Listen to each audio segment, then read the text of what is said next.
Welcome to the Explainer. Hey, have you ever noticed how some lessons just stick with you forever, while others kind of vanish the second you learn them?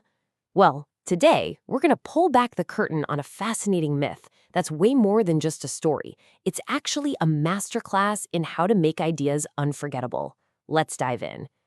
And boom, we're dropped right into the thick of it with our hero, Livia.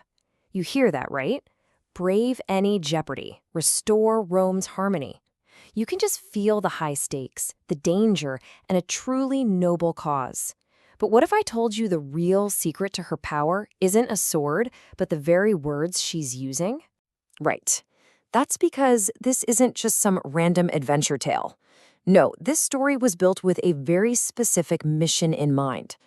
It wasn't just designed to entertain, it was literally engineered to teach. So here's the setup from the source material.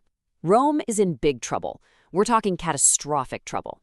The sacred veil of Vesta, the very source of the city's joyful prosperity, has been stolen, and our hero, Livia, has to get it back.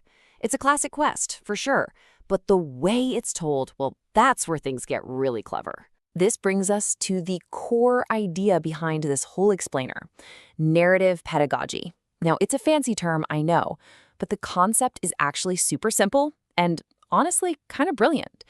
It's just the strategy of using a story to make complex ideas, in this case vocabulary, totally unforgettable. By weaving words into a plot, you give them meaning, you give them emotion, and that's what makes them stick in our minds. So how does the story actually put this into practice?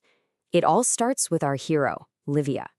We get to know her not through a description of what she looks like, but through the words that actually define her character. Now get this, because this is so cool. She's defined by these three powerful words. Her strength isn't just that she's smart, brave, and loyal. Her strength is literally perspicuity, audacity, and devotion. The story is teaching us these words by making them her core superpowers. And of course, you know what's coming next, right? What's a hero without a great villain?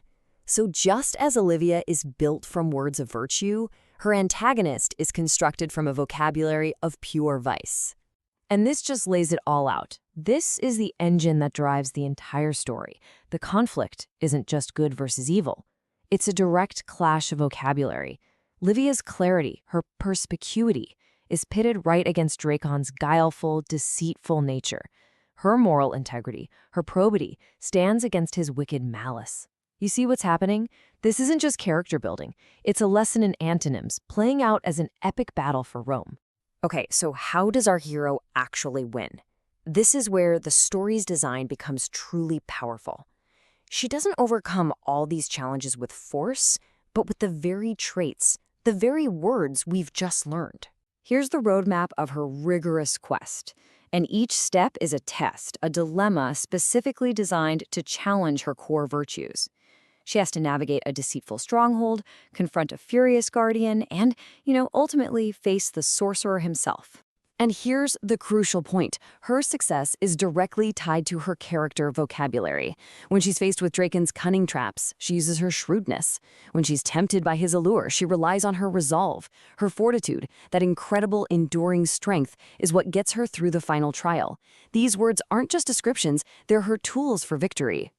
And here we see it in action. She confronts Dracon's arrogance, his haughtiness, not with some witty comeback, but by reaffirming her own core value, her devotion to her duty. She literally defeats his character flaw with her character strength, using the exact vocabulary the story is designed to teach.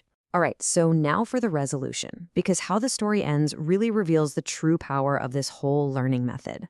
So, Livia succeeds, the sacred veil is returned, and Rome is blessed not just with happiness, but with two final, beautiful words: felicity, that joyful prosperity from the beginning, and magnanimity, or generous kindness. The story's reward is also a vocabulary lesson. When you lay it all out, you can see the entire blueprint.